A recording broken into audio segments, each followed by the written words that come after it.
They were 18, or 19, or 20 years old. Sailors in a tropical paradise. They didn't know that on the other side of the ocean, another group of young men was preparing to strike them while they slept. Their paths would cross for a few short hours on a Sunday morning in December. And in one terrifying instant, more than 1,000 of them would die.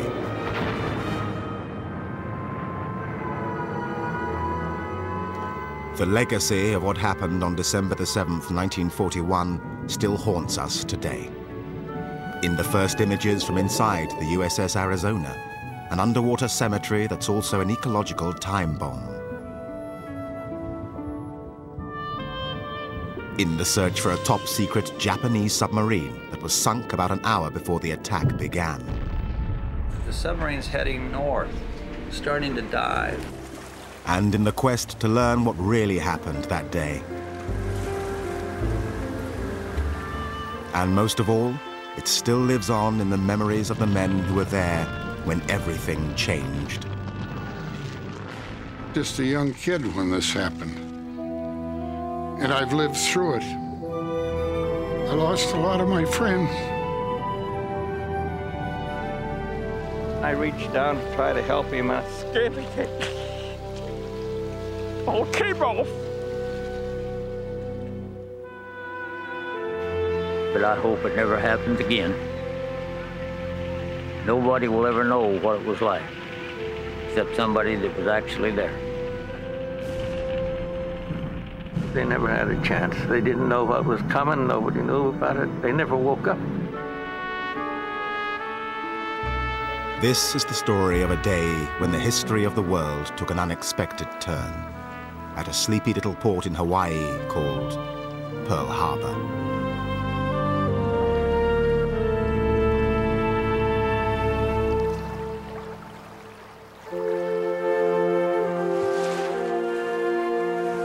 Pearl Harbor, Hawaii, in the first summer of the new millennium. 60 years ago on this island, a battle was fought, perhaps the most one-sided battle in American history. It plunged the United States into war, and in the space of little more than 2 hours, took the lives of 2,400 Americans.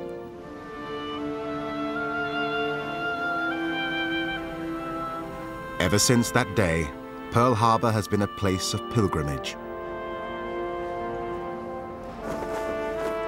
Many of the men who lived through the attack have returned at least once to remember what happened and to pay their respects to friends who didn't make it. We remember December 7th, 1941, when so many gave the last devotion of their efforts to this. Well, it was kind of hard, yes, I'll admit it, because I couldn't do anything that the other guys could. I was only 5'3" and weighed 125 pounds. My battle station was a #2 loader on a 5-inch gun, and I couldn't even pick up the shells that had to be put in the gun.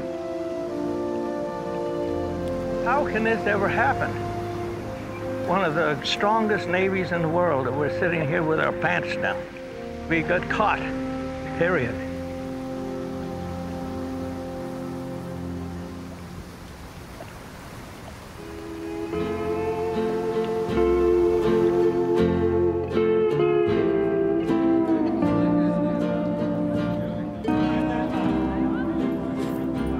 It was one of the best assignments in the Navy.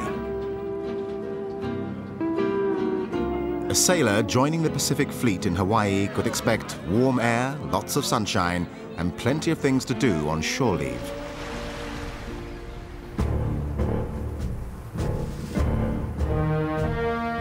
In the Atlantic theater of war, things were different. Europe had been at war for more than 2 years. Hitler's soldiers occupied Paris. London was being blitzed by Nazi bombs.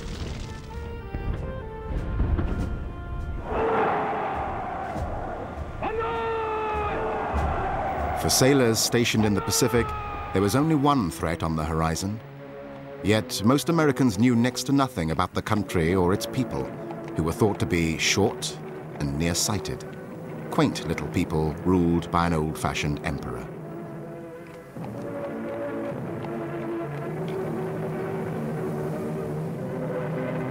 In reality, Japan was a modern military power that had signed a pact with Nazi Germany.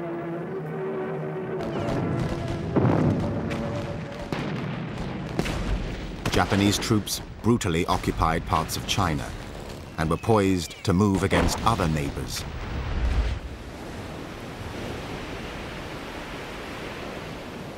But the United States Pacific Fleet stood in the way.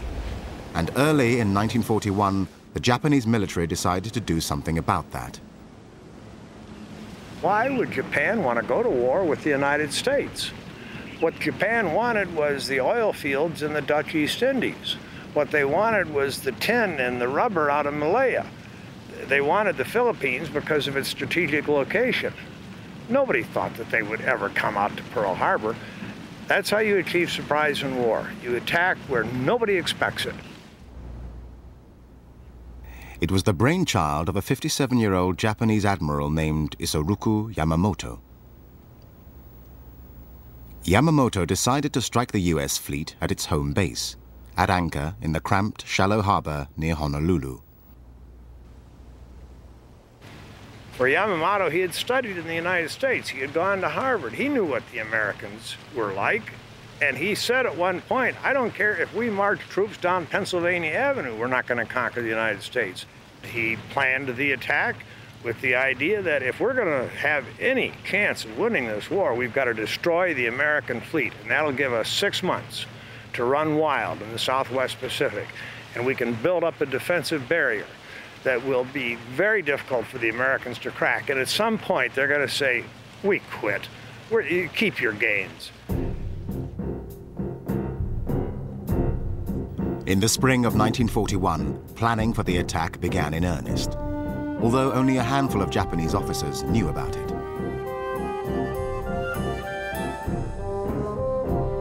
A talented pilot named Minoru Genda was given the task of figuring out how to inflict maximum damage on the American fleet, especially its battleships and carriers, in a surprise attack from the air.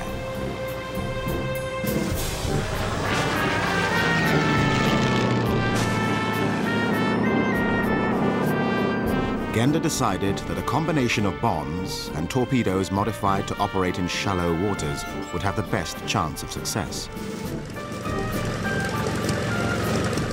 Late that summer and into the autumn, Japanese pilots trained for their top-secret mission. They rehearsed the low-altitude attack angles they would need over the harbor.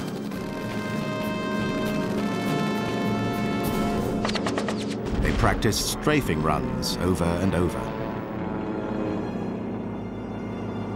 By the autumn, Yamamoto's plan had evolved into a mammoth undertaking that would require 6 aircraft carriers, more than 350 airplanes, and, almost as an afterthought, 5 midget submarines. Those 5 midget submarines played a curious and little-known part in the attack, and an expedition is getting underway in Honolulu to learn more.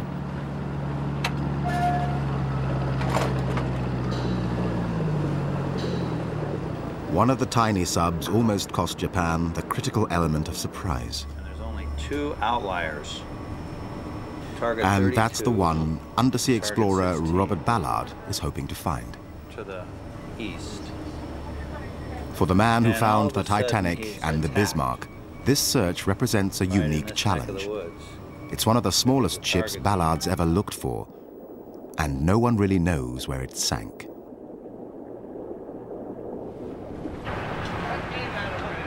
How are you? Nice to meet you.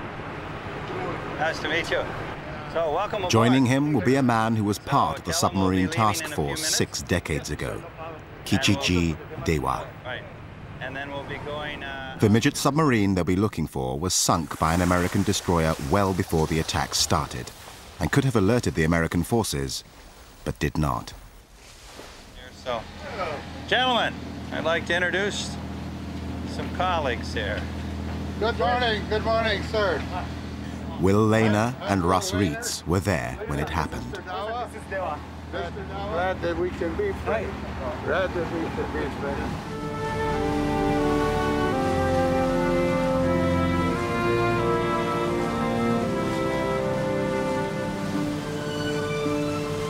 For Ballard, the expedition offers an opportunity to clear up a common misconception. Well, I think most people think that the first shot was fired with the Japanese. As they swooped over the Pali and descended on our sleeping fleet that Sunday morning. But in fact, the first shot was fired out here, and it was fired by a U.S. destroyer. Not only was it the first shots fired by America in the war, it should have alerted us to that something was going on. I find it incredibly ironic that the attack and sinking of this Japanese submarine an hour before the planes arrived did not alert us. And I just find that to be amazing. Ballard's tight schedule only allows him 2 weeks for the mission, sponsored by National Geographic. But the search area isn't too large, and he does have the right equipment. Now, all he needs is a little luck. We got to get it out.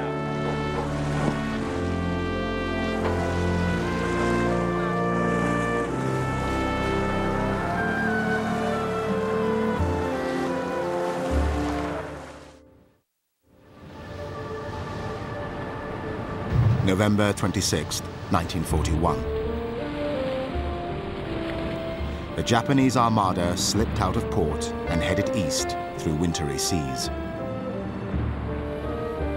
6 carriers were grouped at the center of the formation, surrounded by a protective ring of cruisers, battleships, and destroyers, some 30 ships in all. Because the success of the mission rested on taking the Americans totally by surprise, their route would take them well north of commercial shipping lanes.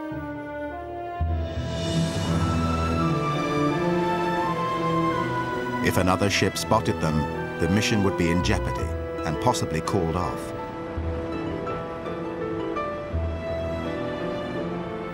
Strict radio silence was maintained at all times as the attack force moved into position, while far to the south, 5 Japanese submarines were already closing in on the island of Oahu.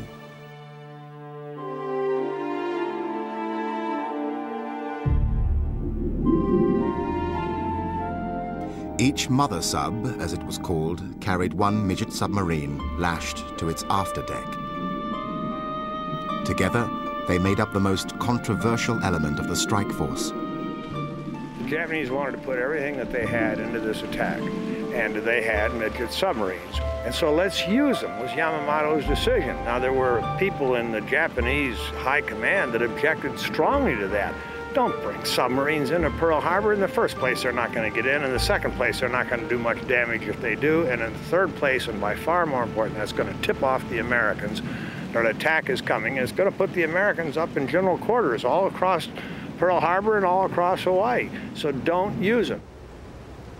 But they did use them. Each midget sub would carry a 2-man crew into battle, 10 hand-picked, highly trained young men who were prepared to die for their country. On the night before the attack, they would penetrate Pearl Harbor, wait on the bottom for the planes to strike, then fire their 2 torpedoes at any large ship in their range.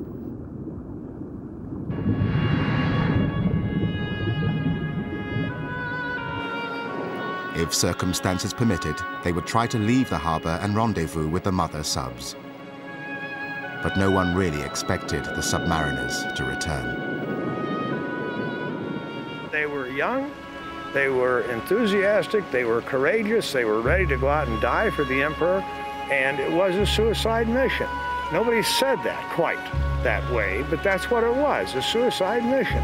And these guys were eager for it. 当時の我々の気持ちとしてはですね、悲壮な感じいうのはありませんね。 There was no sense of impending tragedy. Everyone felt that we were simply carrying out our duty by taking part in military action, though I felt that they might never make it back.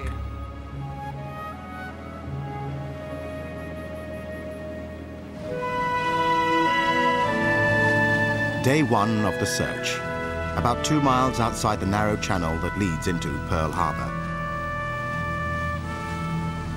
It was here, somewhere, that a destroyer called the USS Ward was patrolling in the early hours of December the 7th, 1941. I was thinking that we were a little more that way, but Russ says no, we were a little bit this way. Yeah. But we were. Well, then you average those two, right? It's the history that tells you what you need to know. And so you have to steep yourself in history, and you have to read all sorts of sources because a lot of history is conflicting. One book will say one thing, one book will say another thing, and so you have to find out, well, what do we all agree upon, and where is the uncertainty? Here the uncertainty was, where were they exactly when the attack took place? Coming in from another direction. And all of the historical databases. Well, you know, after the war, and in fact during the war, this became a dumping site. And our biggest fear is that they dump something right on top of what we're looking for. So basically what you have down here is a museum of World War II. We don't know what the currents are going to be like. We don't know what the visibility is going to be like. We don't know how the ship's going to perform. So today is a big learning curve. Day one of our expedition. Ballard decides the work will go faster if he adds another machine to the mix, a remotely operated vehicle called Little Herc. Well, it's an imaging ROV. It moves very rapidly. We can cover a lot of ground quick and see a lot of targets quick. So it's just a good way to go.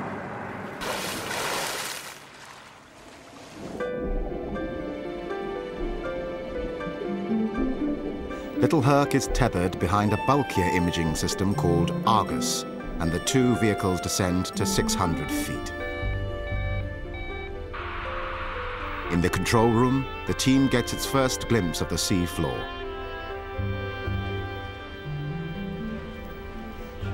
There's what's this coming up? The cylinder. Is that a torpedo? No. Piece of pipe. This is really exciting. Every little thing looks like part of it. Well, it looks like these are depth charges. There's a whole bunch of them. There's another one.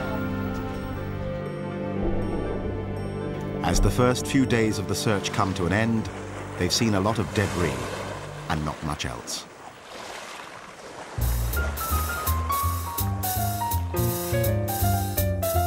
Saturday night, December the 6th, 1941. Sailors on shore leave filled the bars on Hotel Street in Honolulu. The usual Saturday night crowd gathered for dinner and dancing.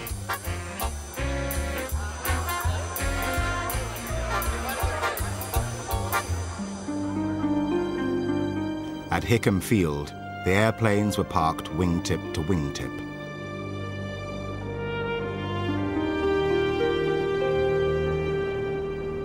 And in the harbor, the warships of the Pacific Fleet prepared for the night. California, Oklahoma, Maryland, Tennessee, West Virginia, Arizona, Nevada. The last day of peace in the United States was coming to an end.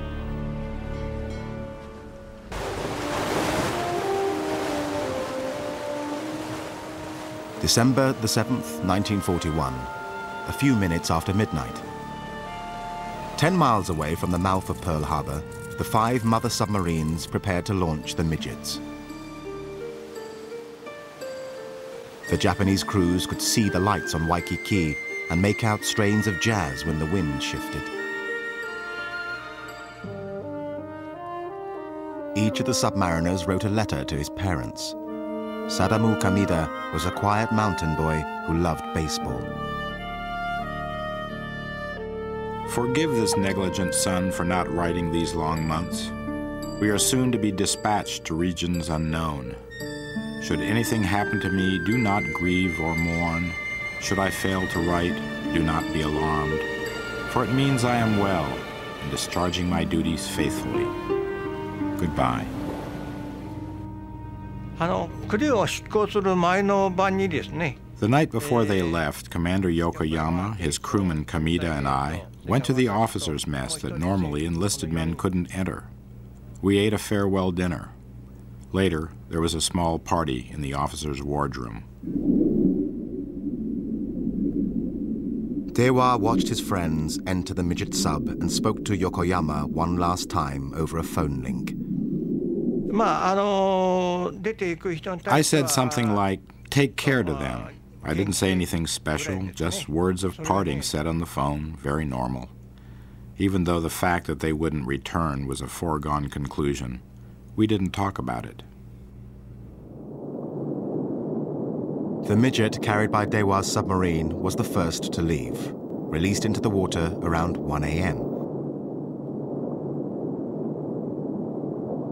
By 3 a.m., all the midgets were making their way toward the harbor, except the one skippered by Ensign Sakamaki. He was having trouble with his gyroscope. Without it, he'd have to take his bearings on the surface and risk being spotted by an American ship. You're sneaking into a harbor and you don't want to trip the alarm and let the Americans know that the war has begun. And so you must be extremely nervous. You've got to be just on pins and needles. And then, the first missed opportunity for the Americans. At 3:42 a.m., an officer on board the minesweeper Condor spotted a periscope in the water 50 yards off the port bow. Condor alerted the Ward, patrolling the approaches to Pearl Harbor. Remember about 3:30 or so, the skipper called general quarters about 3:20, 3:30. I don't remember the exact time, but remember that? I remember that. And we thought, what kind of a skipper is this? He just came aboard, and now we got general quarters, and he's going to start drilling us. And we thought, remember, we thought it was just a drill. That skipper is going to be a tough one to live with. But he was one of the best skippers we ever had, remember? But the Ward's new skipper misunderstood the message and went to look in the wrong place. The one thing Japanese planners feared most had occurred. 4 hours before the attack, one of their ships had been spotted, and nothing happened.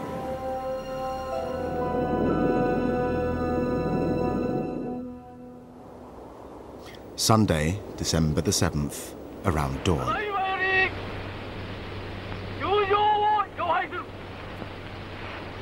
Aboard the 6 aircraft carriers, the pilots and planes of the first wave began to assemble.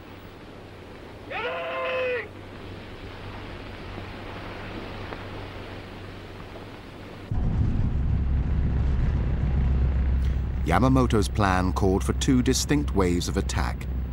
The first to reach Honolulu about 8 a.m. The second to follow within the hour. It meant getting the right aircraft into the air at the right time. Each wave would take about 15 minutes to launch.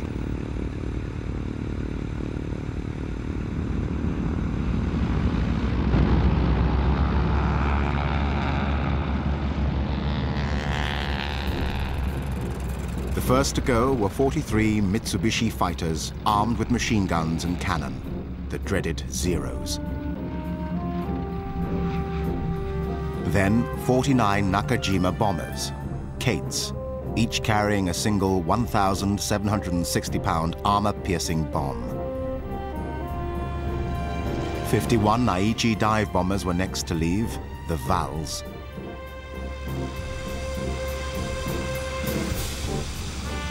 And finally, another 40 Kates carrying specially modified torpedoes.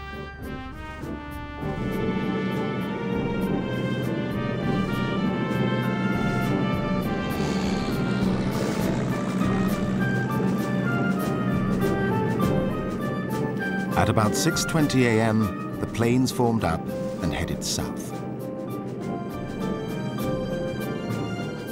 At almost the same time as the first wave turned toward Oahu, the US Navy got its second report of intruders near the harbor. At 6:30 a.m., a lookout on the freighter Antares spotted another submarine periscope, then a conning tower. Once again, the Ward raced to investigate. And this time, the destroyer found what she was looking for. The submarine started to surface, and I'm midships right at the rail. And see, when I see this thing start to surface, I thought, wow, what's this? Then the skipper took after this submarine. And of course, we didn't know it at the time, but later on, he told us that his first thought was ramming it. But he said, this is my first ship, and I don't want to ruin it.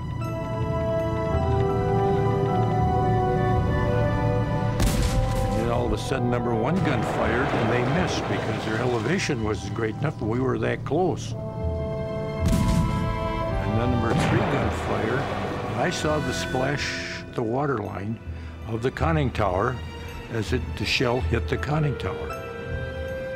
It must have rang like a bell. I mean, just must have been an incredible explosion that went off right next to their head. I mean, remember, the skipper is standing in the conning tower and the shell hit the conning tower.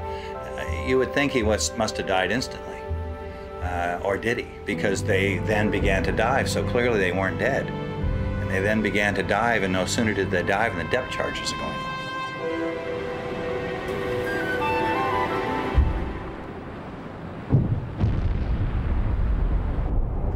Exploded, and I didn't see the submarine as it came up, but I'm told that it came up, rolled over, and then went back down again.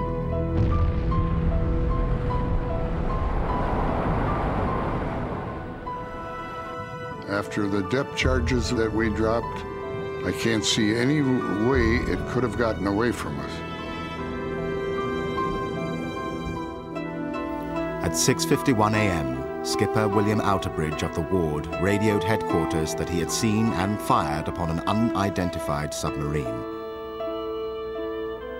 He repeated the message 2 minutes later. At headquarters, the Ward's terse report slowly worked its way up the chain of command.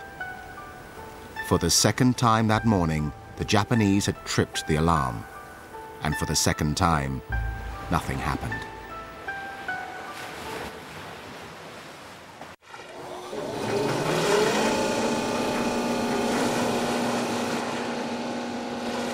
Day 10 of Ballard's search, and still no sign of what they're looking for. And that was we were in here. The submarine was coming this way, and we were coming this way. Why was this one on the surface? Maybe he's not sure, but maybe the passenger in the small submarine, they are looking and then they make sure the position. So far, Ballard has covered about 2 square miles of seabed in an area called the Flats, where the Ward was patrolling.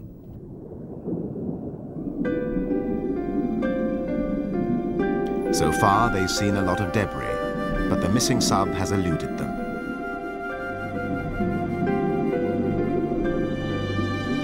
Each time they pick up a promising target on sonar, it turns out to be something else.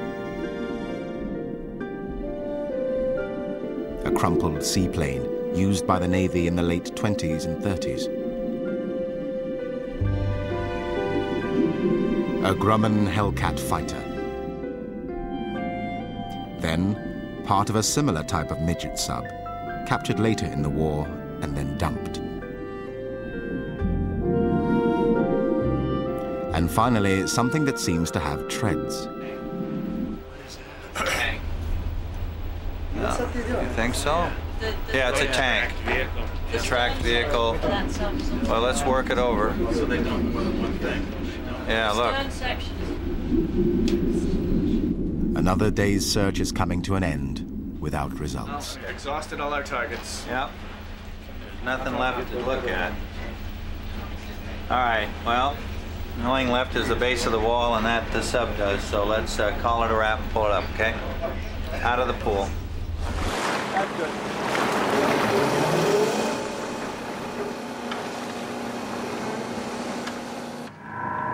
Not out in the flats, so very good. The only place left is up against the wall.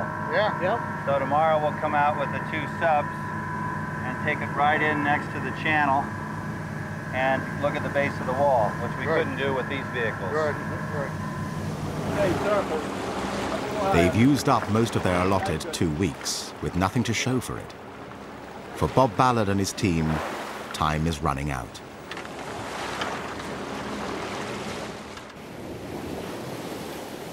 December the 7th, 1941, 7 a.m.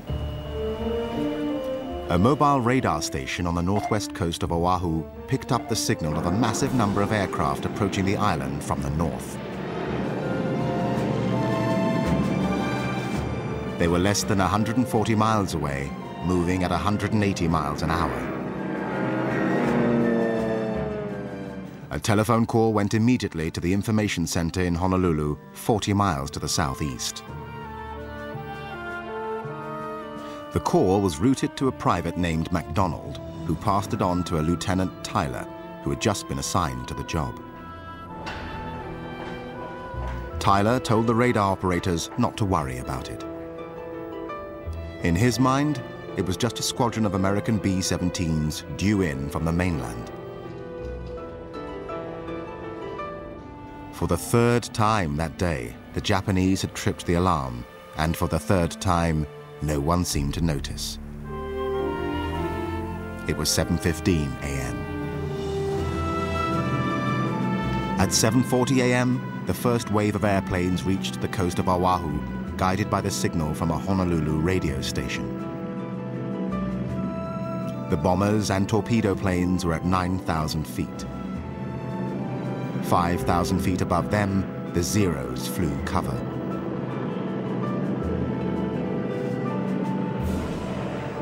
The first wave began to break up into their attack formations. One to fly inland towards Wheeler Airfield. The other to move down the western coast to Pearl Harbor.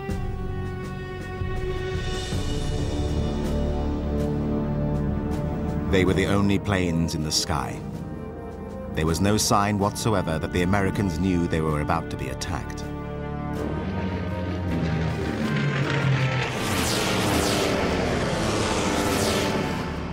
At 7:50 a.m., the first wave reached Pearl Harbor.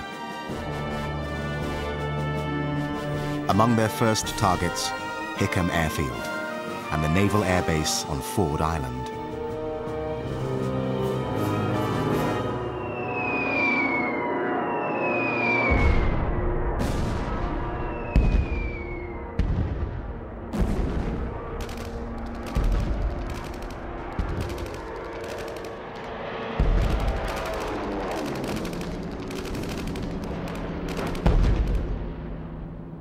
Clarence Miner was an airman stationed on Ford Island.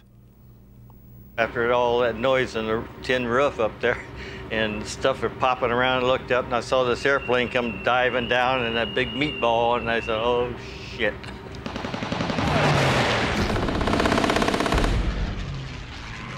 And then all hell all over the place was breaking loose. Bombs dropping, machine gun fire. And like I said, the things are so darn low you can throw rocks at them.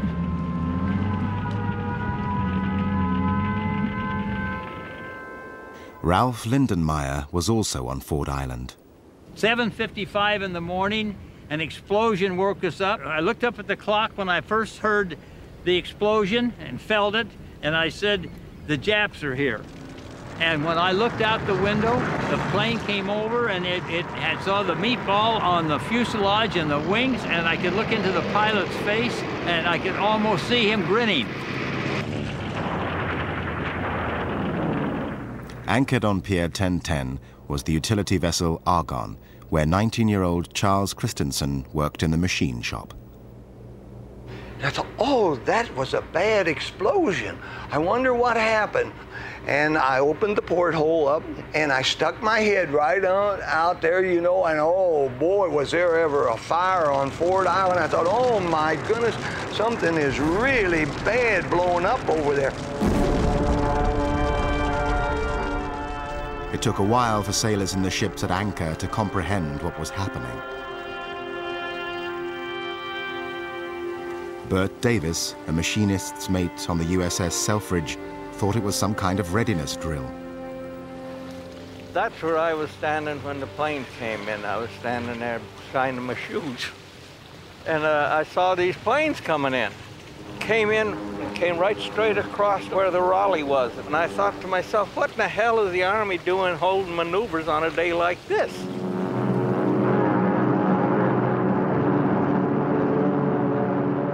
While the dive bombers hammered the airfields, the torpedo planes descended to an altitude of a few dozen feet and took dead aim at Battleship Row.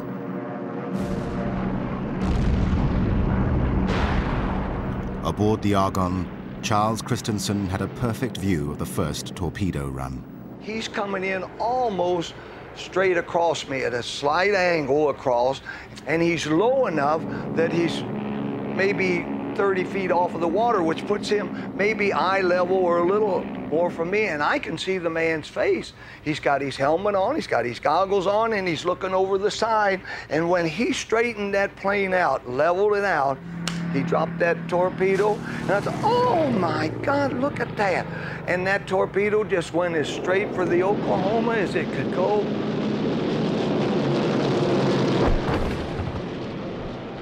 This photo, taken from a Japanese plane, shows Battleship Row just after the attack began.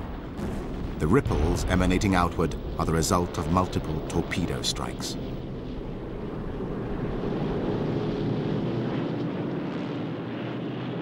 George Smith was below deck on the battleship Oklahoma when General Quarters sounded. Then all of a sudden the guy come over to the loudspeaker, "This is no shit, move it." And then we got a torpedo. I was really so scared I didn't know what the hell was going on. The Oklahoma started to capsize almost immediately. When they said abandoned ship, the only way we could get out was through the Kingsville window. We went out there and the ship was rolling on top of us. Maybe we jumped about 5 feet into the water, which wasn't far. But when you turn around and see this thing coming on top of you, you swim for all you can swim and as fast as you can swim. Because we know we had to get around the big gun turrets. They were coming over next on us. It went over so fast, I just was sure, I didn't know, but I was sure they were trapped inside of that because it just rolled right on over, and there it was, keel up. George Smith had just been released from the Oklahoma's brig for going ashore without leave, and it saved his life. And when the ship got the torpedo, the brig was in the carpenter shop on board ship.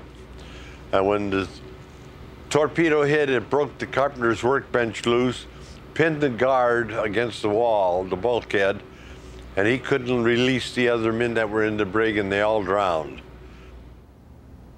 On the far side of Ford Island, the old battleship Utah also got hit a few minutes before 8.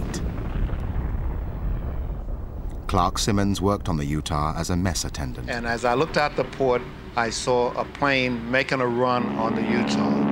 And as she dropped the torpedo, the wing dipped, and then he straightened up, and the torpedo hit it, and another one right behind it did the same thing.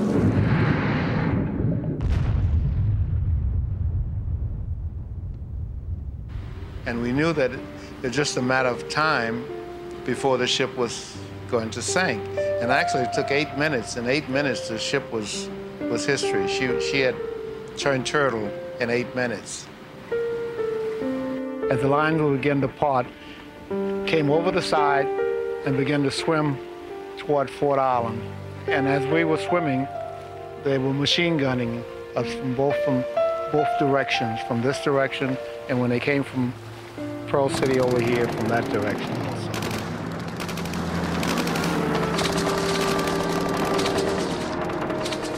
I saw fellas yelling and screaming. Some of the fellas in the water was asking for help. It was so chaotic. I really didn't know what was going on. But the biggest blow was yet to come. Lying inboard of the repair ship Vestal was the battleship Arizona. High overhead, a Kate released an armor-piercing bomb that drifted down towards the Arizona's No. 2 gun turret.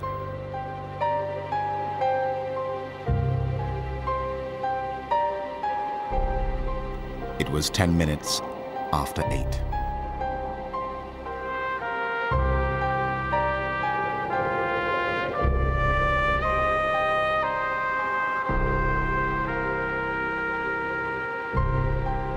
A film camera captured the moment of impact.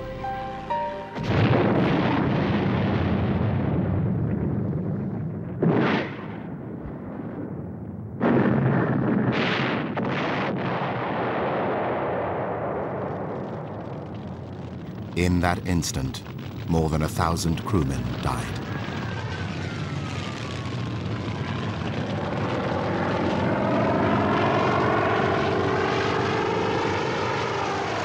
Stu Headley was on the West Virginia, a few hundred feet away. One gigantic explosion.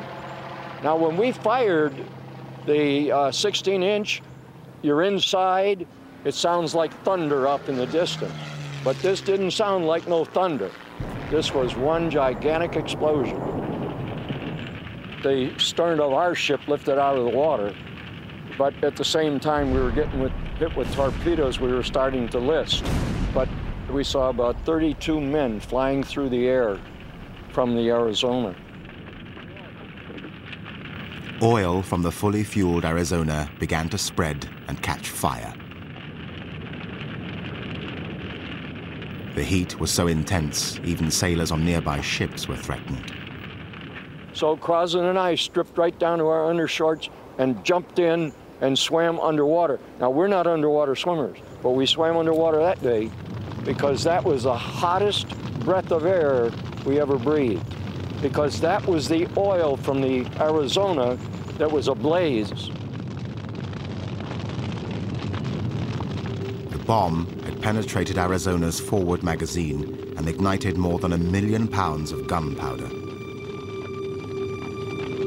Those who were still alive found themselves in an inferno. They were in this oil that was on fire. They were trying to swim out of it. They'd come up and trying to get their breath. Their eyes, the white of their eyes was just as red as they can be. I can just see it today. The skin on their face was just falling off. And on top of that, all of this oil, and they were just drenched in oil.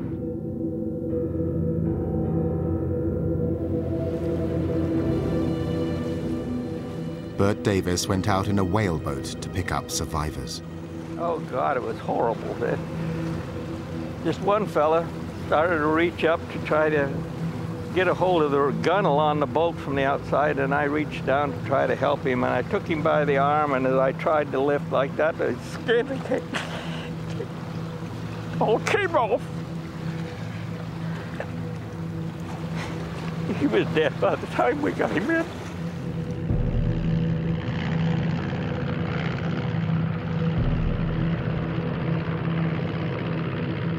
35 minutes after the attack began, the first wave flew away, leaving behind more than 1,000 dead American sailors, many of them teenagers, caught below decks when Arizona exploded and sank.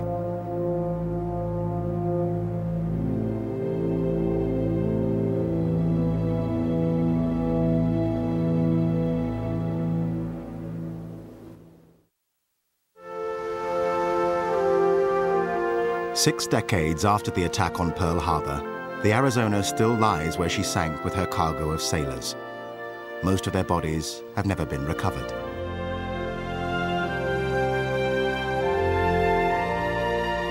Her superstructure was removed during the war. Only the mount of her No. 3 turret remains above water. The Arizona was built nearly a century ago, and she spent more than half that time underwater.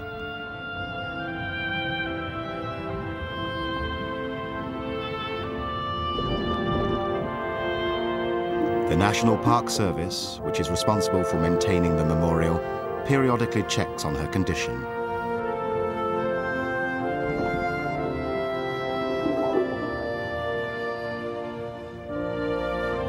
her passageways and hatches,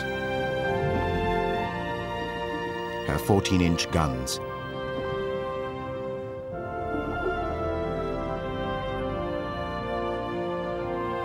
The interior of the ship is too dangerous for divers, so it's never been investigated by the Park Service, until now.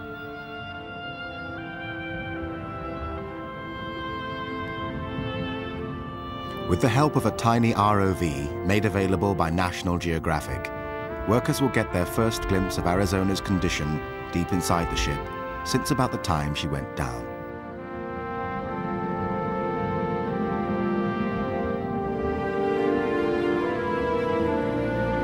The initial survey reveals that the corrosion is worse than expected. And that may portend an ecological disaster because of something happening deep inside the ship.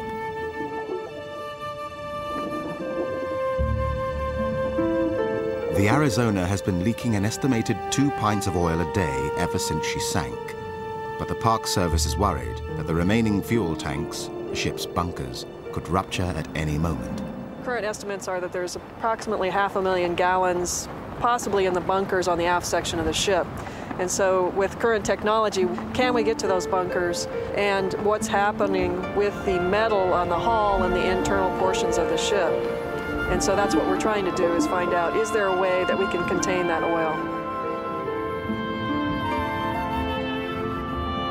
Today, the oil has begun to leak from more places than ever. To understand the extent of the threat to Pearl Harbor, the Park Service is conducting a detailed survey of the Arizona. Dan Lenehan is a Park Service diver and archaeologist. If it's all released at once, it will probably be a major problem. For the Park Service, the challenge is to avert a final catastrophe, an oil spill in the middle of Pearl Harbor.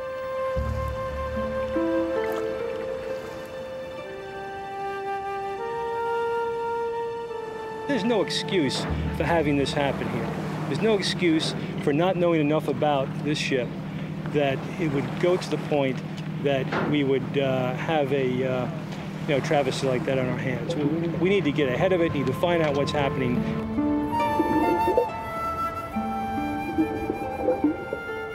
The problem is complicated by the ship's designation as a grave site and by the oil's symbolic meaning. Many visitors and survivors consider the oil to either be the tears of the ship or the ship is bleeding. We'll also be dealing with that emotional feelings that people have about the oil and the significance.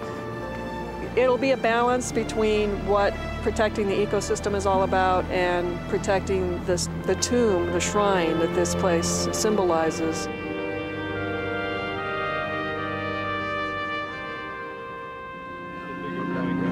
Joining the Park Service on its survey is National Geographic underwater photographer David Duboulay. Even though parts of the Arizona were salvaged and the rest is slowly corroding, it is still impressive close up. These huge naval rifles, they could fire something that weighed almost the weight of a Volkswagen 20 miles away. The Arizona, in fact, every battleship was built around these main armaments.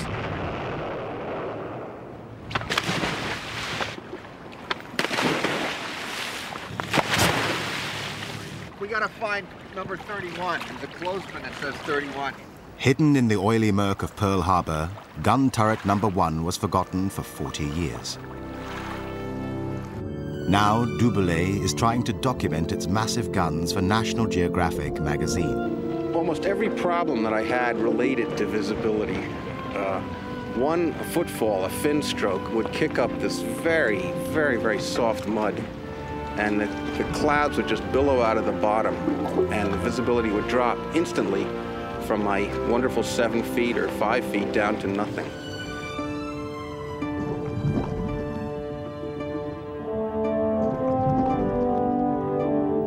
The guns are as long as a bus, and bringing enough light down here to photograph them is an arduous operation. Duboulay needs a crew of 6 people to bring this submerged shrine to life. His moody images recall the ghostly legacy of the Arizona. I think I got the shot. There's a shot of the 3 main guns of turret number 1, and they come out of the gloom like 3 fingers. And I'm looking up at them with a green background in the background. It's very gloomy. It's very dark. And Dan Linehan from the Park Service is down looking and examining the central barrel of the guns. It's a very gloomy, secret picture of the Arizona.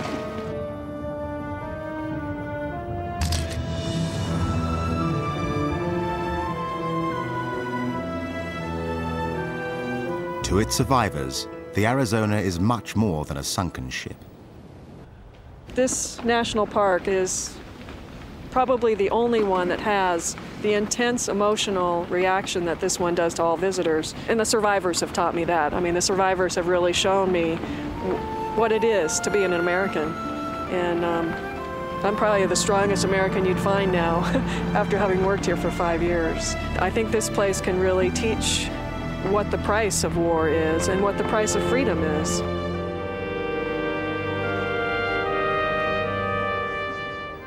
Inside the memorial, a wall lists the 1,177 servicemen who died on the battleship. Every returning survivor knew someone who died on December the 7th. Old Swede up there. Smith, Randolph Smith, he got machine gun. They never had a chance. They didn't know what was coming. Nobody knew about it. They never woke up.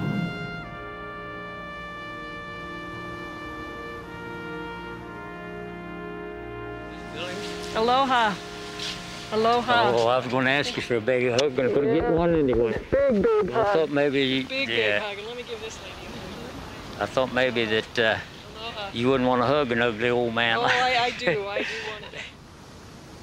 Carl Carson was a 20-year-old sailor on the Arizona the day she went down. He decided to come back to Pearl Harbor when doctors told him he didn't have much longer to live. Be able to come back. Well, I lost a lot of good, dear friends over there. It's just awful hard to even think about it. I almost lost my own life. I hope I can make it over there all right. Get there. Yeah, okay. I need a little support.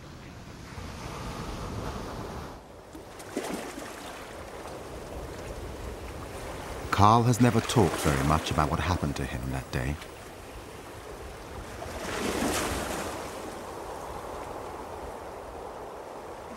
Now, at last, it's time. This is where I came out of, turret 3. Right. Came back on this.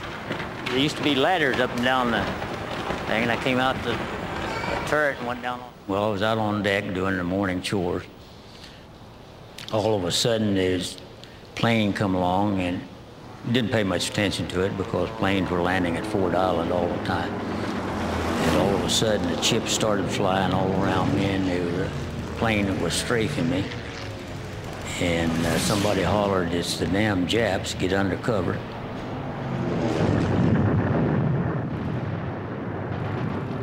Bomb went off. I learned later it was back by turret number 4, about where I'd been working about 10, 15 minutes before. And evidently it knocked me out, ruptured both my lungs, and I got smoke inhalation, and all the lights went out. I don't know how long I laid there, but when I woke up, there was no panic down there or anything, but there was smoke and water knee-deep. I run into a friend of mine that he was crying and asking me for help, and I looked at him in horror. And the skin on his face and his arms and everything was just hanging off like a mask or something. And I took a hold of his arm.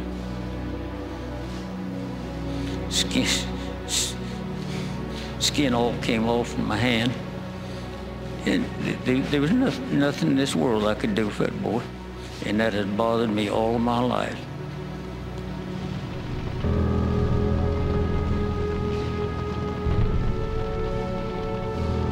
Well, they gave the word to abandon ship.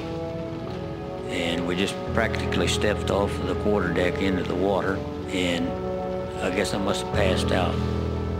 And went down in the water, and everything was just peaceful and nice. That it would have been so easy to just let go. And I saw this bright light, and something made me come to. And so I got back up the surface of the water, and oil all around. Had water and oil in my teeth and down my throat and everything. It tasted horrible. I still taste it today. The oil was afire all around. The man saw me down there, and the fire was approaching me. It wasn't about 2 feet from me. And he reached down and pulled me up out of the water, and that man saved my life.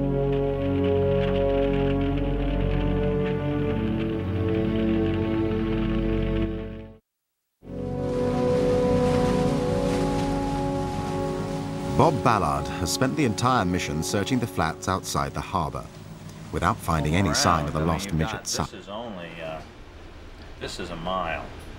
Okay, so what we're going to do is we're going to drop you down here at the base. At the base, comfortably out. Now he's turning his attention to the steep coral escarpment running roughly parallel to the shore, an area he calls the Wall. In an expedition like this, you have to put your mind in the mind of the commander of the submarine, because his actions are going to define the size of the search area. What he does at that moment is going to tell you how big a search area you have to have. Clearly, if he was killed outright, then you didn't have to put yourself in his mind at all, because he's dead, and he's going to be right where they say he sank. But if he's still alive, he's going to then take certain evasive actions, and you have to then say, well, if I were that person, what would I do? And there were two options he had. One was to continue forward into Pearl Harbor, or the other was to turn and run for the high seas. If the midget made a run for the high seas and sank farther out, there's no hope of finding it in the remaining time.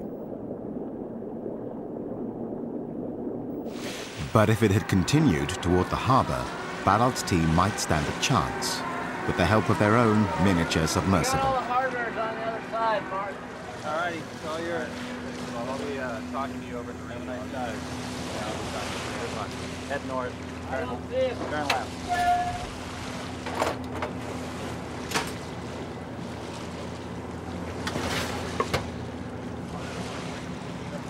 The one disadvantage of using a submersible is that Ballard's team won't be able to see what the sub-pilot is seeing during the dive. They'll have to rely on his descriptions over the radio and look at a videotape later. We've landed the sub. It's going to land about 200 meters of water, head due north. As you can see, the airport's right there, so it's going to run into something, and it's going to run into a wall. And then it's going to head west along that wall, because if the submarine hit against that wall, it's going to fall down to the base. So we're going to spend the day exploring the base of this steep scarp that leads right up the channel into Pearl Harbor. To me, deep workers look like sort of manned robots. They've got a human inside of them, but they have this big, this exoskeleton. But what they do is they permit a person to be highly maneuverable. They can spin on their axis, and they can go into very dangerous places because they're so small.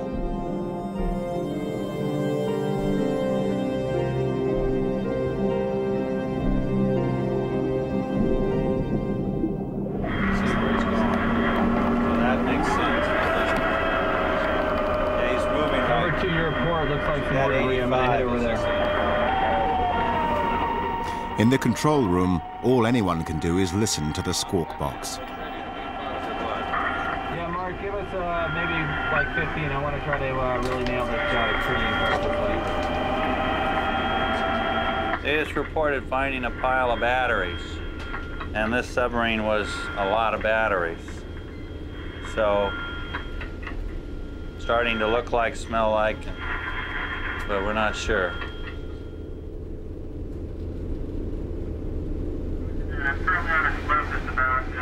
Then the sub-pilot spots a torpedo. Did he say? Right where it should get interesting, and it is getting interesting. He's picked up a torpedo and debris right in the area where we'd expect the submarine to impact it with the wall. Ballard feels they are getting close, but they can't be sure of anything until they retrieve the deep worker and take a look at the videotape.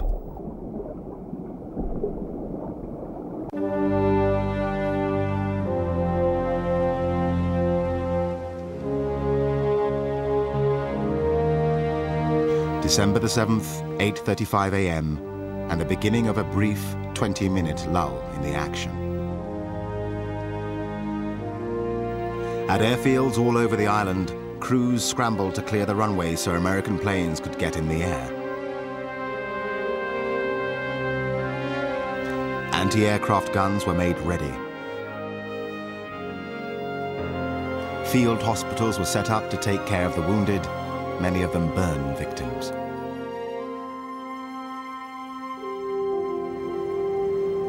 The first stories of individual acts of heroism began to make the rounds. One of them was about a mess attendant on the West Virginia named Dory Miller. Miller had carried the wounded captain of his ship to safety, then taken up a machine gun and shot down at least 2 Japanese planes.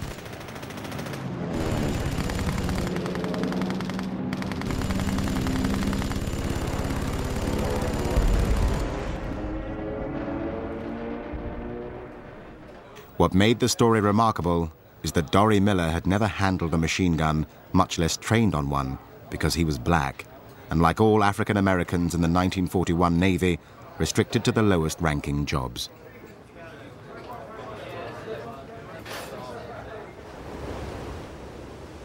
"14 men received America's highest military award, the Medal of Honor, for their heroism at Pearl Harbor, but Dory Miller wasn't one of them. He got the Navy Cross instead. And the only reason why he didn't get the Congressional Medal, because he was black. You know, and the Navy being what it was at that time, you only could be a servant to the officers. He never gave any thought for his life or anything. He grabbed a machine gun and he just started blasting away over the side of the ship. What he did was courageous, and many of us thought that man should have been given the Congressional Medal of Honor.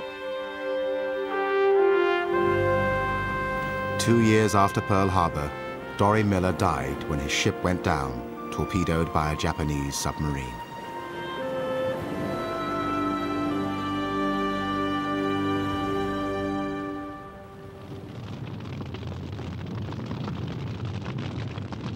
Pearl Harbor, 8:55 a.m. The seas were still boiling with smoke and flame when the second wave of the Japanese attack struck the island.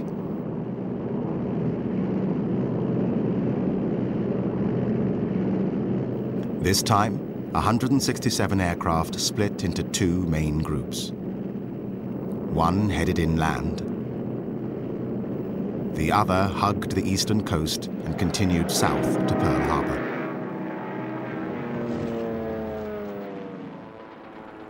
But this time, the Americans fought back.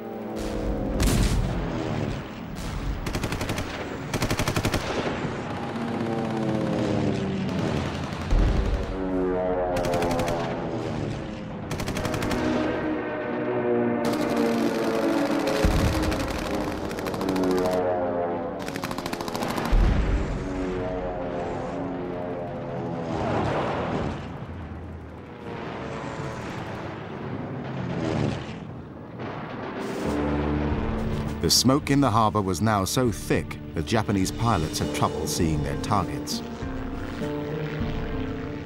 One of their targets was the battleship Nevada, with a hole in her side steaming toward the channel.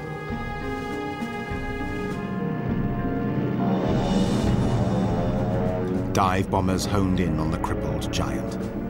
If they could sink the battleship now, it might block the channel and trap the fleet in the harbor.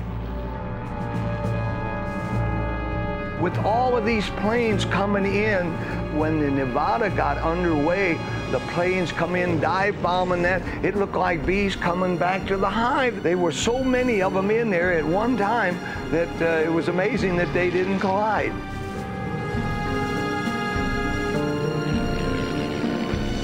With bombs falling all around, Nevada's commander was able to run his ship aground on Hospital Point, which kept her from sinking and left the channel clear.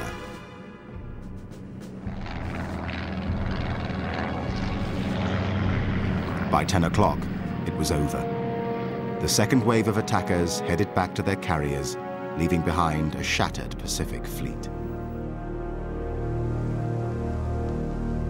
December 7th, 1941, a date which will live in infamy. The United States of America was suddenly and deliberately attacked by naval and air forces of the Empire of Japan. The United States was at peace with that nation. On the mainland, Americans were stunned by the news they were hearing from Pearl Harbor. Every American alive over 65 years of age can remember exactly where they were and what they were doing when they got the news. It was a unifying event. It brought us together. Nothing else could have done it in that way. And dastardly attack by Japan on Sunday, December 7th, President Roosevelt addressed the Congress the following day. A state of war has existed between the United States and the Japanese Empire. And by December the 11th, the United States was at war with Germany and Japan, plunging it into a conflict that would forever change its place in the world.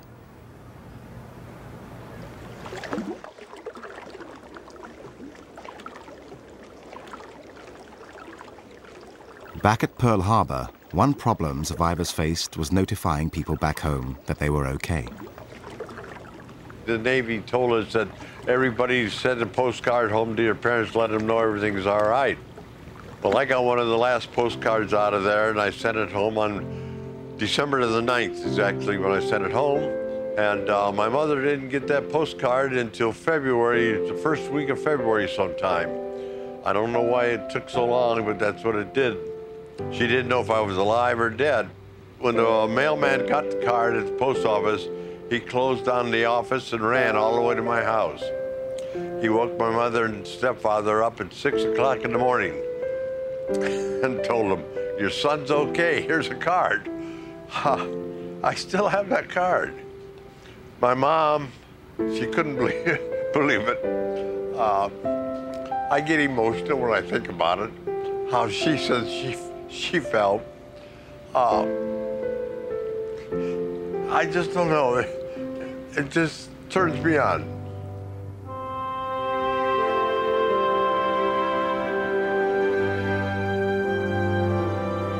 Jack McCarran had been married to his high school sweetheart, Roberta, for 7 weeks when the attack came.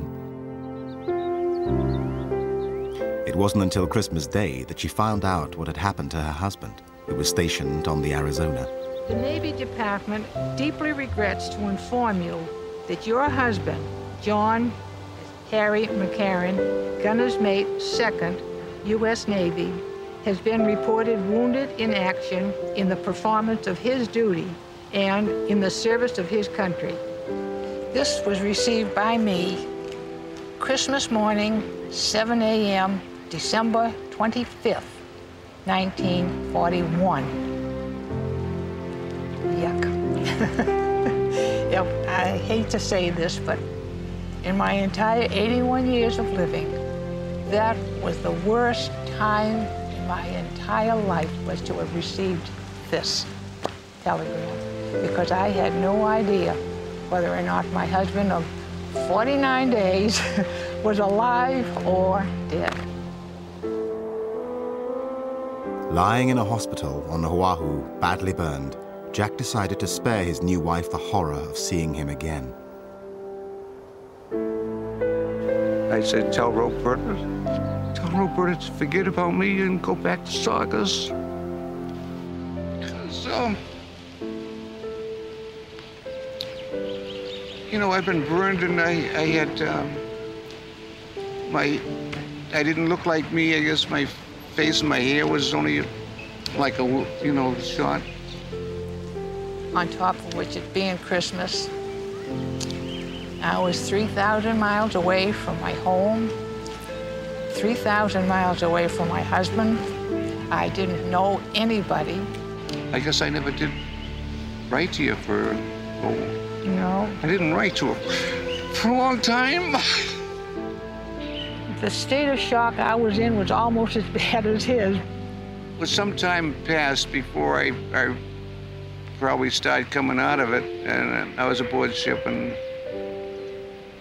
you know, I loved this girl, and I realized that if I was going to survive, it would be with her.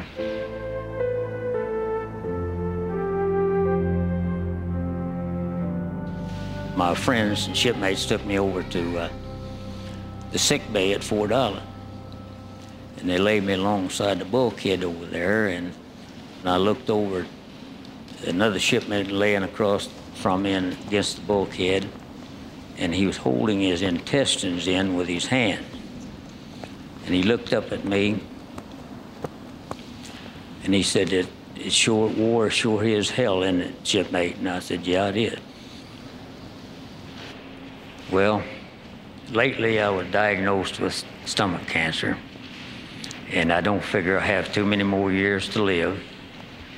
And I thought that perhaps I might be a poor spokesman, so to speak, for my shipmates in telling my story so that they wouldn't be forgotten. And that's one and only reason that I came back. And I'm kind of a private person. It's been hard to do, but I think it was time that it needed to be told. And I think it has been well worth it. I feel a lot better now.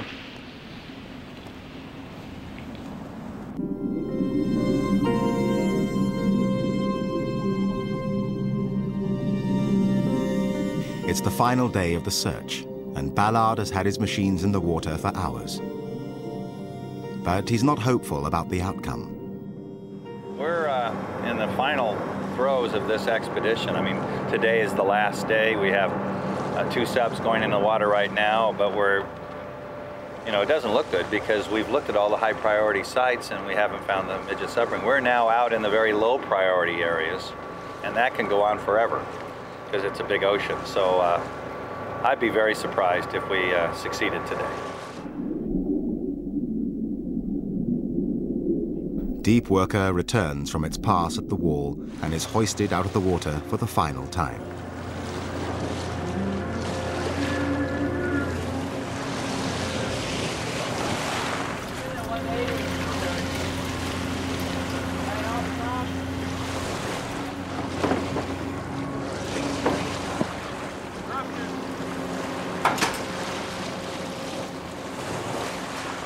With it is a videotape of the debris it encountered.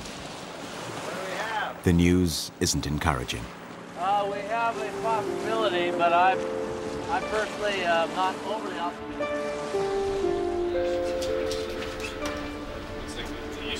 A quick review of the videotape confirms Ballard's fears.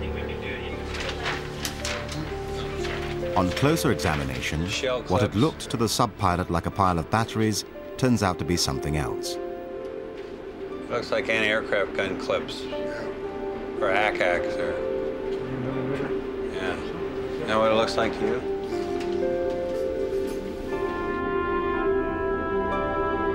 And the torpedo the pilot spotted has had its warhead removed, so it can't be from the lost midget sub. You reach a moment when you know you're not going to succeed. Because you've given it the best shot. You're going back over the same territory, seeing the same targets a second or third time.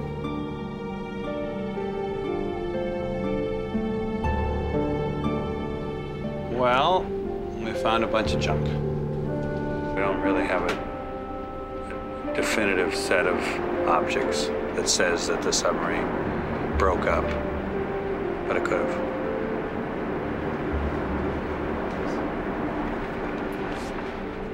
So,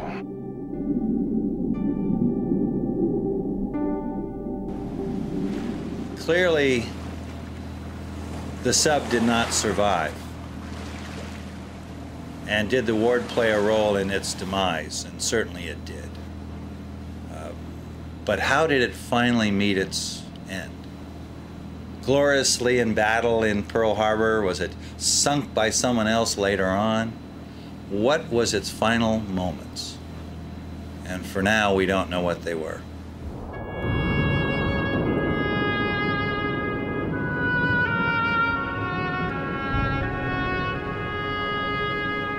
The mystery of what happened to the midget subs would have been even deeper had it not been for a surprise development on the morning of December the 8th, 1941.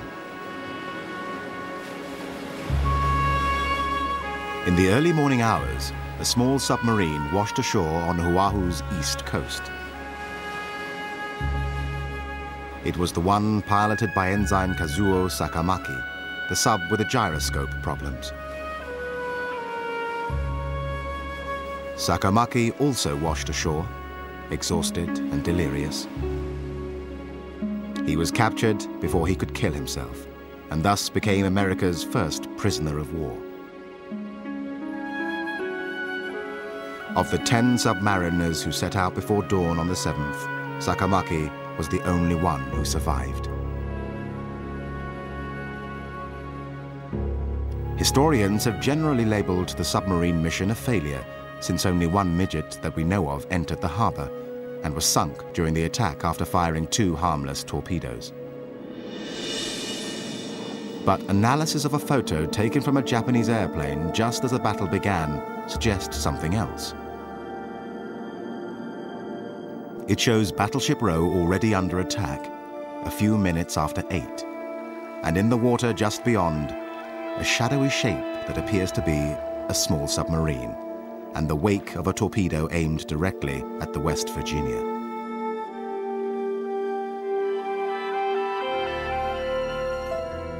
While some historians remain skeptical, that analysis could explain a message that Dewa received on the night of the 7th, more than 12 hours after the attack. It came from his friend, Ensign Yokoyama.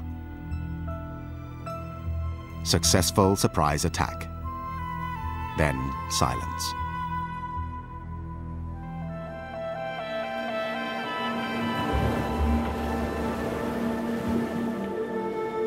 Yokoyama's sub never made the rendezvous, and neither did any of the others.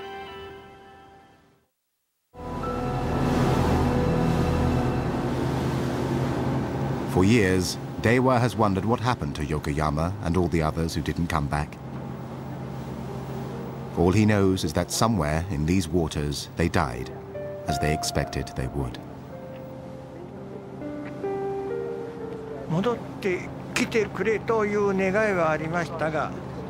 Of course I hoped they would return, but the commander told me, if I come back, I'll come back with a wolf, as we say in Japan, and put the mother sub in danger.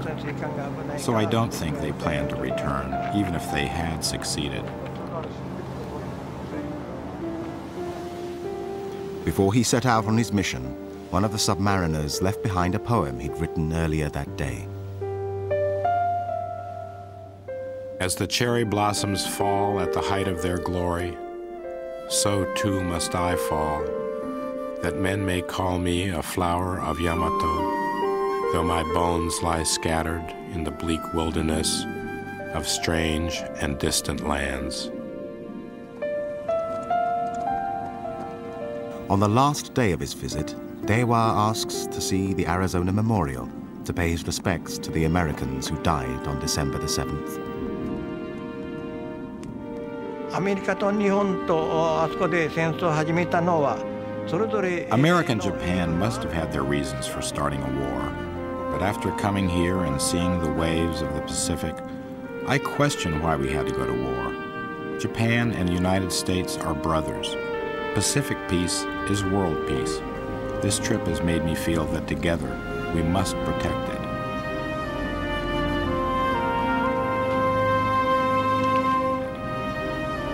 Jack McCarran and Carl Carson are also there to remember their ship and their shipmates.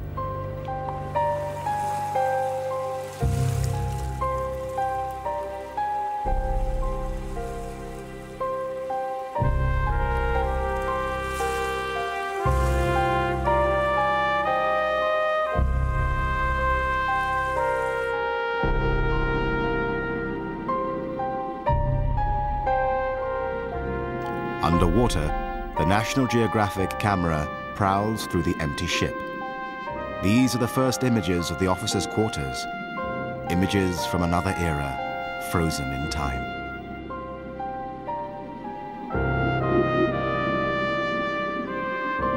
A bathroom with its regulation soap dish.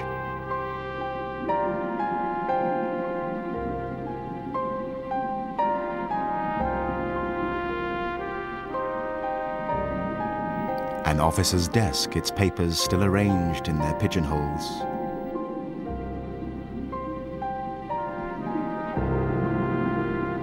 A wash basin now filled with sand beneath a shaving mirror.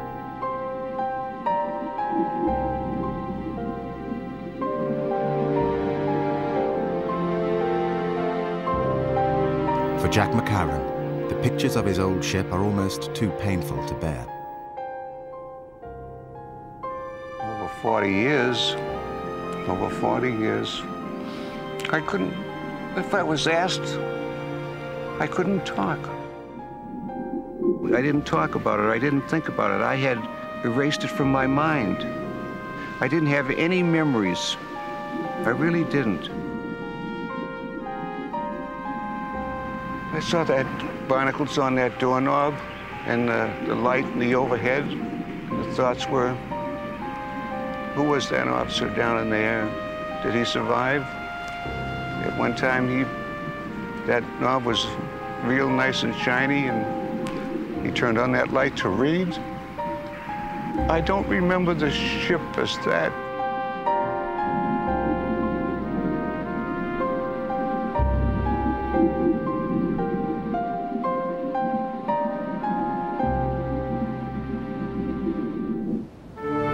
The legacy lives on in a Navy ship called the USS Pearl Harbor.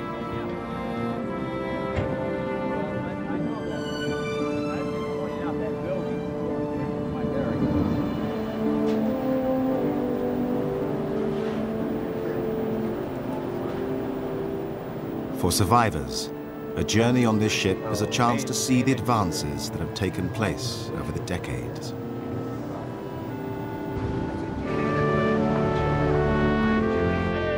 And to participate in some things that never change.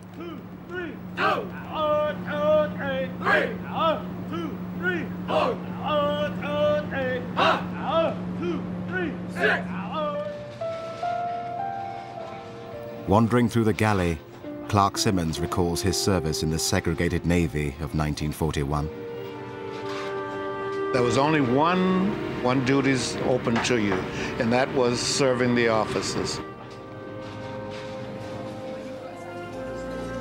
But I've been very impressed with the achievement of the Black Americans aboard here, with the young ladies.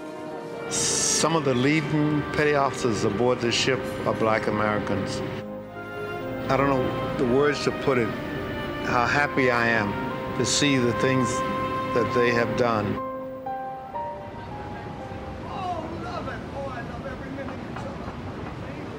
For veterans like Charles Christensen, this is a chance to pass on the legacy of the battle to a new generation of sailors. I was getting ready to go ashore. Oh, I look at them. I see me when I was 18 when I joined. I was 19 when the attack went off. I see it in them. Oh, yeah. I can't even imagine it. I mean, I can't imagine if I would panic or not. I can't imagine seeing my world turned upside down and my whole world on fire. For 3 days after the attack, the Arizona continued to burn. The final totals from the surprise attack were staggering. More than 2,400 deaths and almost 1,200 wounded. 21 ships of the US Pacific Fleet had been sunk or damaged, including all 8 battleships.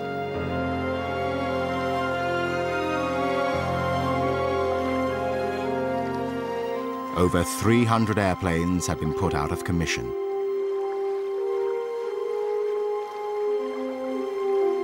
Admiral Yamamoto had accomplished everything he set out to do, except destroy the American aircraft carriers. And in the fighting to come, that would prove to be a critical failure.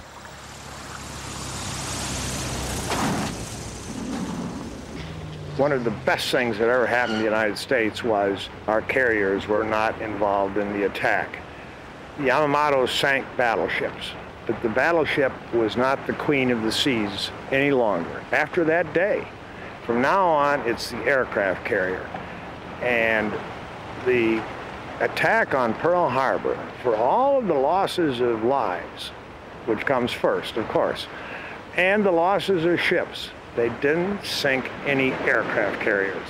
And that made what was already a very bad mistake on Japan's part even worse.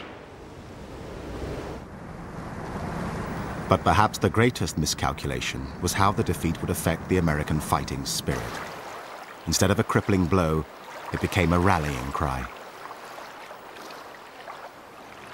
The next morning, the fire was still burning, and there was a ship, some of them, and I'm not for sure that some of them that still had the flag flying from yesterday. And at 8 o'clock, guess what? These ships are sitting there in the mud.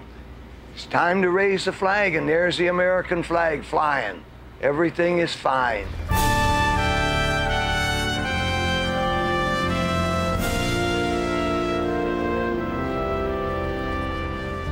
And then the Americans went to work. Every ship that had been hit except the Arizona, Utah, and Oklahoma was refloated, repaired, and put back into service. Many would take part in the battles yet to come: Guadalcanal, Iwo Jima, Okinawa. And so would the men who survived that day. I grew up in the Navy. I learned a lot. When I came out of the Navy, I was 6 foot even, weighed 200 pounds. I actually grew up. I learned to be, a man. When I walk as a Pearl Harbor survivor, especially when I have my uniform on, I walk very proud. I represent the country, and I will represent it to the day I die. And I will always be proud to be part of it.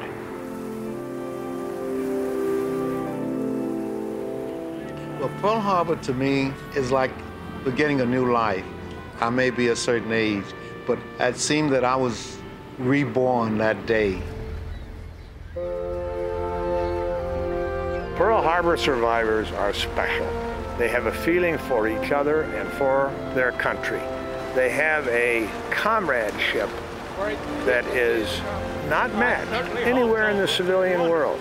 The only people that I've ever met who have that kind of comradeship are foxhole buddies. These guys were in the foxholes together. It's not a feeling of we showed them. It's not a feeling of triumph. It's a feeling of we did it together. We were there. And that's what matters.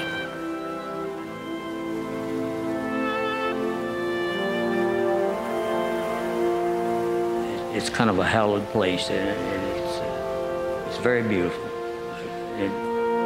I'm amazed that it's this beautiful. And I understand that there's millions of visitors every year that come by and pay their respect to my shipmates. To lots of them, I know a lot of them, those are just names. But to me, they'll always be my shipmates.